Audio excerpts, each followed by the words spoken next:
అతనే నా ఆదిశేషుడు. రేపే వెళ్ళి నేను అతని ప్రేమని ఒప్పుకుంటాను నీలి. అతనితో నా కొత్త జీవితాన్ని మొదలు పెడతాను.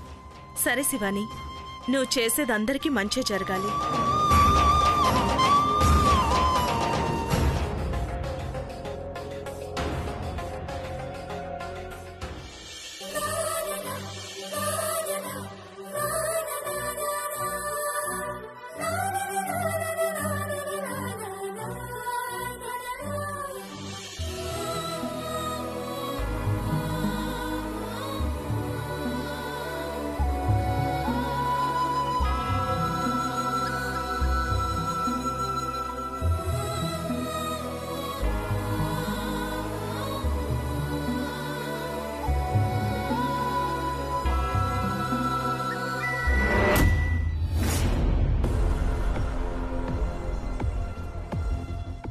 ఏంటిది? అసలు ఏం జరుగుతుంది? శివాని ఎందుకు ఆరోపణలో ఉంది? శివాని పక్కన ఉన్నది ఎవరు? ఎందుకు ఇలాంటి కల వచ్చింది నాకు? శివానీని నేను చూశాను, తను కళ్ళలోకి వచ్చింది సరే, కానీ తన పక్కన అతనెందుకు వచ్చాడు? అతను ఎవరై ఉంటారు?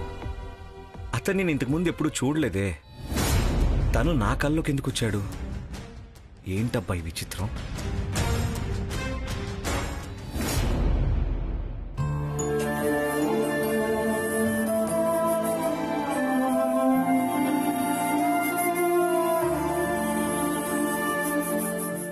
దేవుడా, నిన్ను వేడుకోవడానికి ఏమీ లేదు.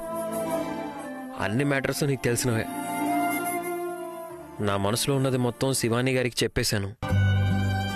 కానీ శివాని ఏమనుకుంటుందో అని అది మాత్రం నాకు తెలియదుగా.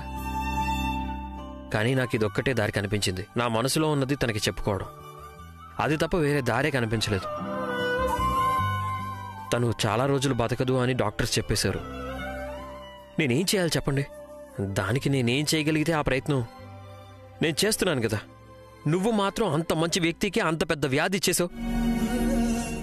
అంత పని నువ్వు చేసేశాక ఇంకా మనుషులు మా చేతిలో ఏముంటుంది? నేనిప్పుడు వెళ్తున్నాను. నాకంటే ముందు తను అక్కడికి వచ్చి వెయిట్ చేస్తూ ఉండాలని కోరుకుంటున్నాను. తను ఎన్ని రోజులు బతుకుతుందో నాకు తెలియదు కదా. 3 రోజులైనా అవ్వచ్చు, 3 నెలలైనా అవ్వచ్చు. కానీ తను ఉన్నన్ని రోజులు నాతోనే బతకాలన్నదే నా కోరిక. తనకు కూడా అదే కరెక్ట్ అనిపించి అక్కడికి వచ్చిందేమో అని ఇంకొక ఆశ. దాన్ని పూర్తి చేయవా ప్లీజ్? దయచేసి కరుణించు స్వామి.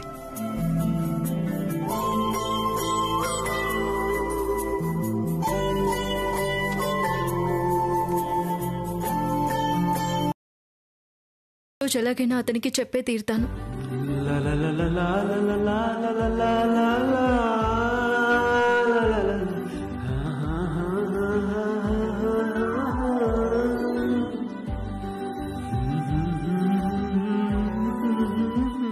అది నా ఆదిశేషుడు.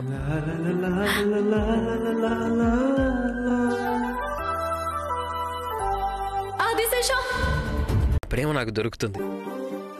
శివాని గారు నా మాటల్ని అంత శ్రద్ధగా విన్నారంటే తనకి నన్ను పెళ్లి చేసుకోవడం అంటే ఇష్టమనే అర్థం కదా. అందులో ఎలాంటి అనుమానం లేదు. నా మనసు నాకు అబద్ధం చెప్పదు.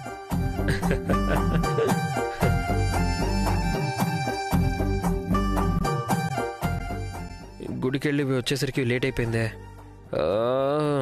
పర్వాలేదు, భయమేం లేదులే. ఏముంది, ఎలాగైనా తను అక్కడే ఉంటుంది కదా.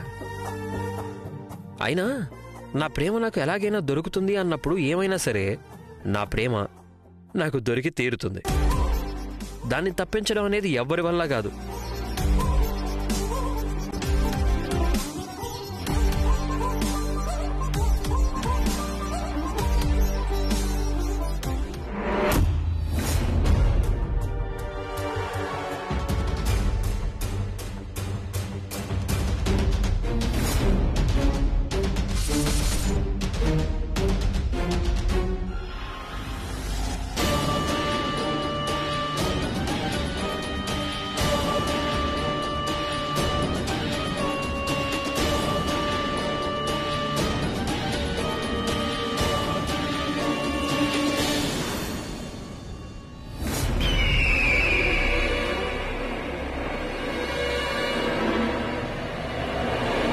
ఈవెన్ నేను ఎక్కడో చూశానే.